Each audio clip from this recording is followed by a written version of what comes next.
If any of you here have ever felt exhausted at the end of a Zoom day, part of what's happening is, as I wrote about in one of the essays that I wrote, part of what's happening is that you're like a cell phone that's looking for a tower that doesn't exist.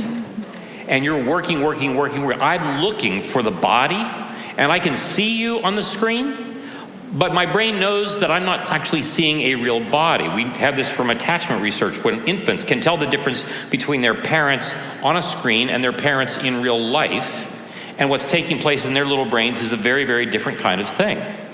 And so if I'm not connected to people in embodied ways, it is as if my cell phone is looking for the tower that doesn't exist. I'm more exhausted, and I'm also missing integration states.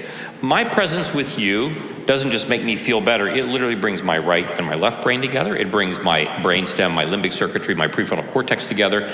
The very presence of you brings me together in my own mind in the same way that it brings us together. When that's not happening, I'm going to become more anxious. Because I would suggest that at the end of the day, all anxiety is ultimately about my state of being left alone with my afflicting emotional states. That's what anxiety is all about. It's not just that I can't perform, that I'm not effective. It's about being alone in the way that it's not good for man to be alone. And what COVID has done is it has made every person's brain have to work that much harder at things.